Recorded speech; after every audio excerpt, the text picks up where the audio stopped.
Shalom. Selamat sore Bapak Ibu yang kekasih di dalam Tuhan Yesus Kristus. Terima kasih kami ucapkan kepada Bapak Gembala dan panitia dari Panitia Natal GKI Tandang yang memberikan kesempatan kepada saya untuk menyampaikan firman Tuhan pada sore hari ini. Mungkin dari Bapak Ibu ada yang sudah kenal saya dan ada juga yang belum kenal. Izinkan saya memperkenalkan diri, nama saya Irene. Saya istri dari Pak Sem, ada ikut bersama-sama dengan kita di sini, dan beliau adalah gembala di GKI Alpha Omega Salatiga. Dan kami datang bersama-sama dengan adik saya, Pak Joel, dengan istrinya, dan teman kami, Pak Daniel dari Salatiga. Kami bersyukur bisa hadir bersama-sama dengan jemaat Tuhan di tempat ini. Bapak Ibu Saudara, setiap kali kita merayakan Natal, kita disuguhi dengan banyak hal-hal yang indah. Ada lampu yang berkilau. Saya selalu terpesona kalau lihat pohon Natal. Indah sekali pohon Natal. Ada lagu-lagu yang merdu. Kita menyanyikan lagu dari Pulau dan Benua Perasaan. Dari saya anak sekolah minggu, lagu itu sudah ada. Sampai sekarang masih ada. Dan selalu membuat saya, wow, suasana Natal itu tapi memang merupakan sesuatu yang sangat menyenangkan hati, sangat menjadi sesuatu momen yang ditunggu-tunggu. Kalau anak-anak kecil mungkin paling senang kalau Natal. Kenapa? Karena ada baju baru, sepatu baru, ada hadiah, dan macam-macam lainnya lagi. Ada kebersamaan bersama keluarga. Biasanya kalau sudah Natal itu orang-orang pada mudik pulang untuk bersama-sama dengan keluarga. Namun di balik semua itu ada satu pesan besar yang sering kita lewatkan. Natal adalah awal dari pembaharuan Allah atas dunia yang rusak ini. Gereja Kemah Injil Indonesia memberikan tema untuk perayaan Natal pada tahun ini, Kristus datang untuk memperbaharui dunia. Ini berdasarkan dari ayat firman Tuhan yang terdapat di dalam Wahyu pasal 21 ayat 5. Di situ dikatakan, lihatlah aku menjadikan segala sesuatu baru. Ayat ini menggambarkan janji Allah tentang langit dan bumi yang baru. Dunia yang dipulihkan seutuhnya. Tidak ada lagi air mata, tidak ada lagi maut, dan tidak ada lagi penderitaan. Bapak Ibu Saudara masih ingat lagu yang oh Yerusalem kota mulia. Nah itu kalau orang-orang zaman old Pak Jenny angguk-angguk itu sudah tahu. Lagu itu mengingatkan kepada kita bahwa ketika kita menghadapi penderitaan di dunia ini, ketika kita mengalami kesulitan, kita mempunyai harapan bahwa satu saat nanti kita akan tidak ada lagi air mata, tidak ada lagi penderitaan, dan kita akan bertemu dengan orang-orang yang sudah meninggalkan kita. Di situ ada sukacita. Tuhan menghapuskan semua air mata. Nah, perhatikan kata-kata Allah di sini dikatakan aku. Aku di sini berarti Allah sendiri, Allah yang bekerja. Kemudian di situ dikatakan Allah menjadikan. Apa yang dijadikan? Bukan hanya janji masa depan, tetapi prosesnya itu sudah dimulai sekarang. Bukan sesuatu yang di depan sana saja, tetapi pembaharuan yang Tuhan lakukan itu sudah dimulai saat ini. Bahkan sudah dimulai sejak Kristus lahir. Di situ dikatakan segala sesuatu, bukan hanya manusia saja yang diperbaharui, tetapi alam semesta, seluruh ciptaan Tuhan. Baru, aku menjadikan segala sesuatu baru, itu adalah bukan sekedar diperbaiki, melainkan diperbaharui kualitasnya. Ini sudah yang slide berikut. Dan pembaharuan itu dimulai, pembaharuan segala sesuatu yang diperbaharui itu dimulai ketika Allah turun ke dalam dunia melalui Yesus Kristus. Ketika Allah turun ke dunia, di saat itulah pembaharuan itu dimulai. Natal bukan sekedar peristiwa kelahiran, melainkan itu titik awal. Bukan sekedar kelahiran Yesus, oke, kelahiran Yesus, tetapi lebih daripada itu adalah titik awal daripada karya Allah untuk memulihkan dunia yang sudah rusak. Untuk memahami hal ini, mari kita melihat kerangka besar karya Allah. cerita tentang apa yang Allah lakukan dulu, sekarang, dan sampai selama-lamanya itu dibagi dalam 4 bagian. Yang pertama itu adalah penciptaan, kemudian itu adalah kejatuhan manusia, dan yang ketiga itu adalah penebusan, dan yang keempat itu adalah pemulihan, di mana Allah memulihkan segala sesuatu, memperbaharui segala sesuatu. Sebagaimana yang sudah tercantum di dalam Alkitab, Alkitab ini yang tertulis ini itu sudah menuliskan awal segala sesuatu, kemudian kenapa manusia itu jatuh dalam dosa, dan apa yang Tuhan lakukan, dan seterusnya sampai pada akhirnya. Ini merupakan suatu kekuatan, suatu penghiburan bagi kita Bapak Ibu Saudara. Kenapa? Karena kita menyembah Allah, Allah yang sudah tahu apa yang akan terjadi di depan kita. Allah yang tidak dibatasi oleh waktu, Dia tahu ke depannya itu kita seperti apa. Ada pepatah yang mengatakan bahwa kita mungkin tidak tahu masa depan kita seperti apa, tetapi kita tahu siapa yang memegang masa depan kita. Kita tidak tahu apa yang terjadi, apa yang akan terjadi, tetapi puji Tuhan, kita mempunyai Allah yang tahu masa depan kita seperti apa. Karena bagi Allah itu tidak ada waktu. Dia tahu segala sesuatu. Mungkin kita lagi setengah mati, pikir ini bagaimana yang terjadi, tetapi Allah, Dia tahu segala sesuatu, dan di dalam firman-Nya sudah dituliskan mulai dari yang awal sampai kepada kesudahan zaman ini. Baik, yang pertama kita akan melihat di sini bahwa tentang penciptaan. Di dalam Alkitab pertama kali disebutkan pada mulanya Allah menciptakan langit dan bumi. Allah menciptakan segala sesuatu Bapak Ibu Saudara. Dia menciptakan waktu, Dia menciptakan ruang, Dia menciptakan waktu. Sebelum Allah menciptakan waktu, tidak ada waktu. Tidak ada tempat, tidak ada apapun. Dan Allah menciptakan segala sesuatu dengan sempurna. Kalau kita buka di dalam kitab Kejadian, kita akan lihat di situ bahwa Allah menciptakan ini, Allah menciptakan itu, dan setiap kali Allah selesai menciptakan, Dia mengatakan, sungguh itu baik. Dan pada hari yang ke-6, setelah semuanya diciptakan, Allah menciptakan manusia. Manusia diciptakan segambar dan serupa dengan Tuhan. Keren sekali manusia ya. Ya, enggak mungkinlah anjing itu segambar dan serupa dengan Tuhan ya. Enggak mungkinlah pohon itu segambar dan serupa dengan Tuhan. Enggak mungkin matahari, bulan, bintang itu serupa dengan Tuhan, tetapi Allah menciptakan manusia segambar dan serupa dengan Tuhan. Manusia menjadi pusat daripada penciptaan Tuhan, diciptakan segambar dan serupa dengan Tuhan. Dan pada saat manusia diciptakan, manusia itu punya hubungan yang baik dengan Tuhan, dengan dirinya sendiri, dengan sesama, dan dengan alam. Saya ulangi, ketika manusia diciptakan, manusia ada dalam hubungan yang baik. Hubungan yang baik dengan siapa? Dengan Tuhan. Mereka bercakap-cakap, mereka berkomunikasi. Manusia punya hubungan baik dengan dirinya sendiri. Manusia melihat dirinya dengan baik sesuai dengan apa yang Tuhan ciptakan. Mempunyai penerimaan diri yang sehat. Tidak memandang dirinya jelek, tidak memandang dirinya tidak baik. Manusia memiliki hubungan yang harmonis dengan sesamanya. Dan manusia juga memiliki tanggung jawab di dalam mengelola alam ciptaan Tuhan. Berarti manusia hubungannya dengan alam juga bagus. Bapak Ibu Saudara, inilah dunia yang awal mulanya diciptakan oleh Allah.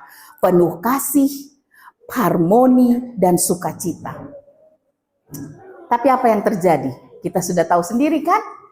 Manusia tidak mau ikut apa yang Tuhan katakan. Manusia mau memberontak terhadap Tuhan, itulah sebabnya manusia jatuh ke dalam dosa. Sesuatu dunia yang bagus ini, yang bagus ini itu menjadi rusak. Di dalam Roma pasal 3 ayat 23 dikatakan, karena semua orang telah berbuat dosa dan telah kehilangan kemuliaan Allah. Semua manusia berdosa, tidak ada yang terkecuali. Mau dia pendeta sekalipun, mau dia presiden sekalipun, mau dia raja sekalipun atau rakyat jelata, semua manusia sudah jatuh dalam dosa. Manusia sudah berbuat dosa dan telah kehilangan kemuliaan Allah. Awalnya manusia boleh pilih mau berdosa atau tidak berdosa, tetapi karena manusia pilih dia berdosa, sekarang manusia hanya bisa berbuat dosa. Berusaha untuk berbuat baik pun tidak bisa, manusia tetap berdosa. Nah, kejatuhan manusia ini merusak semua hubungan yang baik. Yang itu seperti tadi saya sudah katakan, awal mulanya hubungan manusia dengan Allah itu baik. Ketika manusia jatuh ke dalam dosa, hubungan antara Allah dan manusia itu rusak. Manusia jadi takut, tidak mau datang kepada Tuhan. Hubungan manusia dengan dirinya sendiri, itu pun rusak. Merasa diri tidak pantas, merasa diri jelek, merasa diri tidak berdaya. Kok orang lain bisa cakep ya, kok saya jelek sendiri? Membanding-bandingkan dirinya dengan orang lain.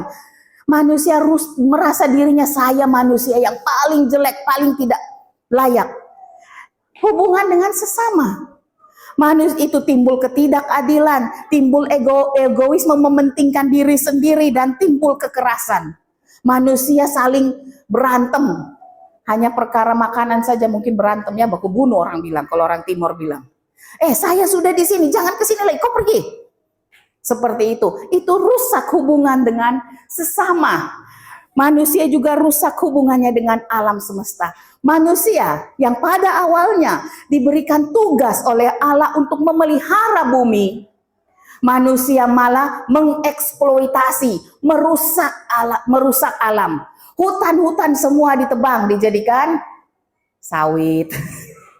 Akhirnya apa? Banjir bandang, dan baru sekarang kita mau salahkan pemerintah. Jangan salahkan pemerintah. Oh ya, salah juga sih karena pemerintah kasih izin ya. Tetapi sebenarnya kesalahan paling utama adalah kesalahan di dalam manusia itu sendiri yang serakah. Tidak mau mencukupkan diri dengan apa yang ada, mau dapat lebih banyak lagi. Akhirnya apa? Merusak alam untuk menghasilkan lebih banyak uang. Uang untuk siapa? Untuk diri sendiri, untuk kepentingan diri sendiri, dan bukan untuk kepentingan rakyat banyak. Itu akibat dosa. Jadi dosa itu fatal akibatnya, Bapak Ibu Saudara. Bukan hanya merusak hubungan manusia dengan Tuhan, tetapi merusak diri sendiri, hubungan dengan diri sendiri, hubungan dengan sesama, dan hubungan dengan alam semesta, dengan alam ciptaan lainnya. Dosa berdampak sangat besar. Dunia ini akhirnya apa? Dipenuhi dengan kekerasan, penderitaan, keluarga yang hancur, ada luka batin, dan kerusakan lingkungan. Manusia tidak mampu menyelamatkan diri sendiri. Tetapi Allah yang penuh kasih, dia melihat, aduh kasihan, ini manusia sudah tidak ada harapan. Dan manusia mungkin seperti di Aceh ya, kibarkan bendera putih, menyerah, saya menyerah. Ataupun kalaupun manusia tidak menyerah, Allah yang tahu bahwa manusia tidak mungkin dapat menyelamatkan dirinya sendiri. Allah menyediakan jalan. Dia turun ke dalam dunia, menjelma menjadi manusia. Tuhan datang untuk menyelamatkan manusia. Bapak Ibu Saudara, Natal terjadi karena dunia ini rusak. Rusak semuanya, dan Allah datang untuk memulihkannya. Jadi ketika kita merayakan Natal dan penuh dengan segala gemerlapan dan segala macam, iya betul kita bersuka cita. Kenapa kita bersuka cita? Karena ada harapan di tengah-tengah keputusasaan. Ada harapan di tengah-tengah ketakutan, kekhawatiran kita. Allah datang, Allah turun ke dalam dunia. Kalau kita pikir-pikir Bapak Ibu Saudara, mari kita berimajinasi sejenak. Allah itu luar biasa kan? Allah itu tidak terbatas. Dia bisa ada di mana saja. Sekarang, oknum yang tidak terbatas itu menjadi terbatas, masuk ke dalam rahim seorang perempuan. Sekecil apa sih awalnya? Kecil banget ya. Masuk di dalam rahim seorang perempuan. Selama 9 bulan dia di situ. Kemudian dia dilahirkan.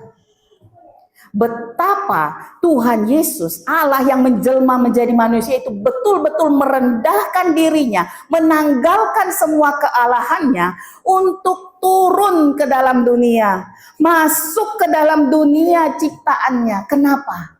Karena dia begitu mengasihi manusia.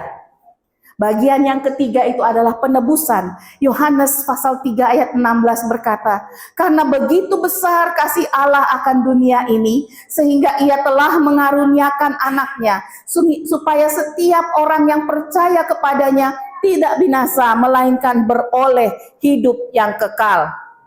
Yesus Kristus adalah Allah yang menjelma menjadi manusia. Dia datang untuk menebus manusia dari dosa. Dia datang untuk menanggung hukuman yang seharusnya ditanggung oleh manusia itu ditanggungkan kepada Tuhan Yesus. Dan memberikan harapan baru di tengah-tengah kerusakan yang terjadi. Yesus datang memberikan harapan baru, itu sebabnya ketika kita merayakan Natal kita bersuka cita. Kenapa? Karena harusnya kita yang dihukum, tetapi Tuhan yang dihukum. Ada jalan yang dihukum, ada jalan yang ditempuh oleh Tuhan, ada jalan bagi kita untuk melewati hukuman yang seharusnya kita dapatkan. Makanya ketika saya pernah melihat ada gambar, di satu sisi ada gambar seperti itu, lingkaran ya. Dalam bahasa Inggrisnya itu the season, artinya ini masanya. Kemudian di sampingnya ada gambar lingkaran lagi, tapi itu mahkota duri. Dan di situ ditulis the reason atau alasan. Ini masanya, alasannya untuk itu. Natal adalah persiapan atau langkah yang ditempuh oleh Tuhan Yesus Kristus untuk dia berkorban. Nantinya kita rayakan pada Jumat Agung dan Paskah. Ini adalah masanya kita rayakan. Alasannya adalah nanti kita rayakan pada masa Jumat Agung dan Paskah. Dua hal ini tidak dapat dipisahkan. Tetapi lebih heboh mana kita rayakan? Natal kan?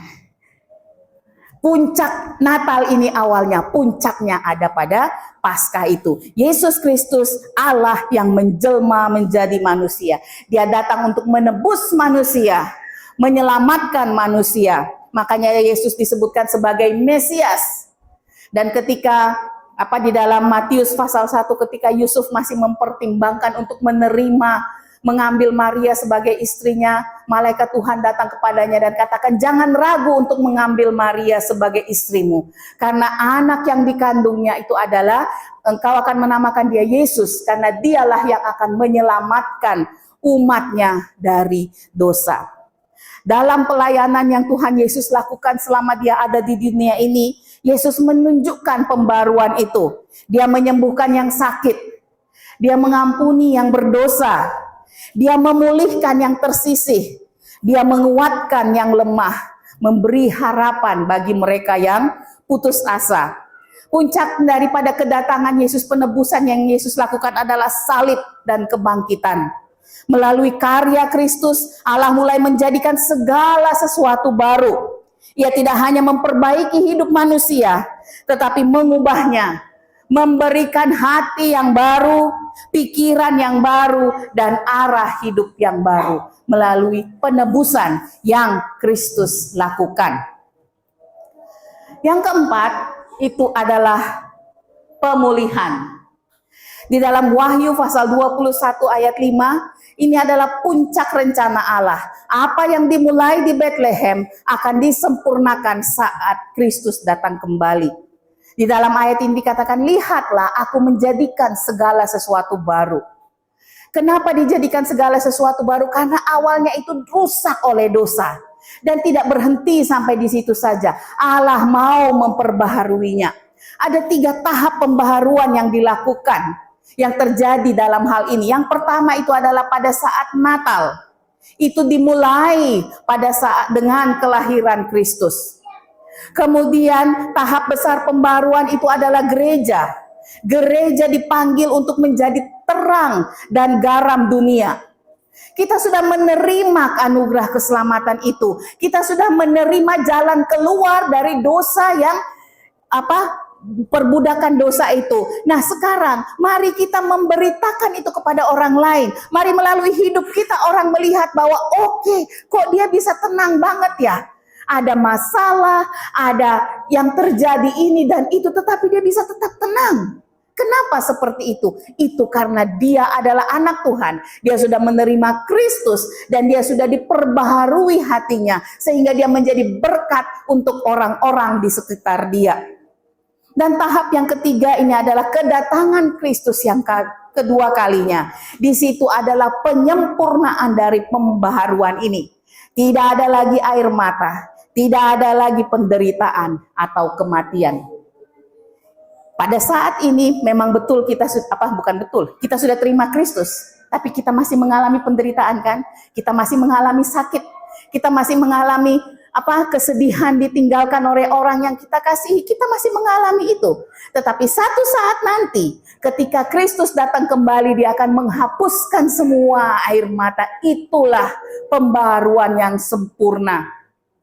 Pada saat ini kita itu sedang hidup di dalam masa yang bisa dikatakan sudah dan belum. Apa artinya sudah? Kita sudah diselamatkan. Tetapi belum maksudnya di sini kita masih hidup di dalam tubuh yang fana ini. Satu saat nanti ketika kita sudah meninggalkan dunia ini dan kita hidup bersama-sama dengan Kristus, itulah kesempurnaan yang sejati, betul-betul sempurna. Pembaruan sudah dimulai, tetapi belum selesai. Karena itu kita dipanggil, kita sebagai anak Tuhan, kita yang sudah dibaharui oleh Kristus, kita dipanggil untuk ikut serta buat apa? Kita membawa damai kepada orang-orang di sekitar kita. Kita membawa pengampunan, kita membawa kasih, kita membawa harapan. Gereja bukan hanya sebagai tempat untuk ibadah, tetapi sebagai komunitas pembaruan. Kita sudah dibaharui. Kesimpulan, karya besar Allah sebagaimana yang tercantum di dalam Alkitab, yang firman Allah yang sudah diberikan kepada kita itu terdiri dari penciptaan, di mana Allah menciptakan dunia dengan sangat baik. Kemudian kejatuhan manusia ke dalam dosa, dan yang ketiga adalah penebusan yang Kristus lakukan dan pemulihan, bahwa Allah akan menyempurnakan segala sesuatu itu kelak. Dan satu hal yang tadi dalam perjalanan kami dengan ke tempat ini, kami ada ngobrol dengan Pak Daniel di mobil, dan betapa indahnya pemulihan suatu saat itu nanti. Nanti Bapak Ibu Saudara, kita akan berkumpul bersama-sama dengan semua orang dari seluruh dunia, dari segala masa, segala abad. Yang dari dulu-dulu mungkin di situ ada Musa kah, ada siapa lagi, Petrus kah, ada semua murid Tuhan Yesus, ada Elia, dari dulu itu. Kita akan bersama-sama berkumpul dan kita semua menyanyi, memuji Tuhan. Saat itu akan datang, disitulah kesempurnaan segala sesuatu dan tidak ada lagi penderitaan. Natal bukan hanya perayaan kelahiran Tuhan Yesus, tetapi perayaan dimulainya pembaharuan kosmik, pembaharuan secara keseluruhan.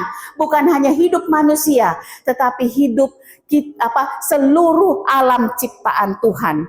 Itu akan mencapai puncaknya ketika Yesus berkata, "Aku menjadikan segala sesuatunya baru."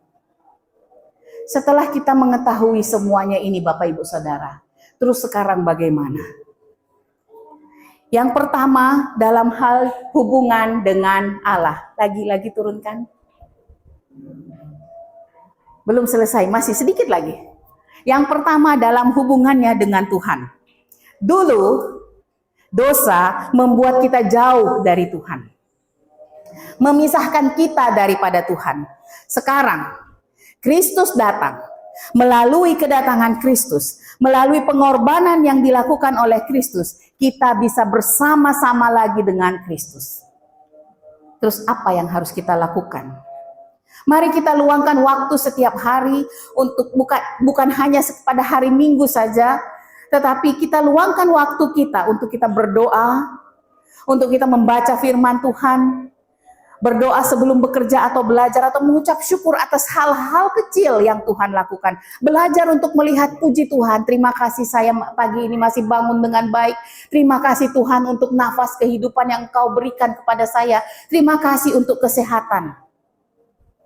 Yang kedua, bagaimana dengan hubungan dengan diri kita sendiri?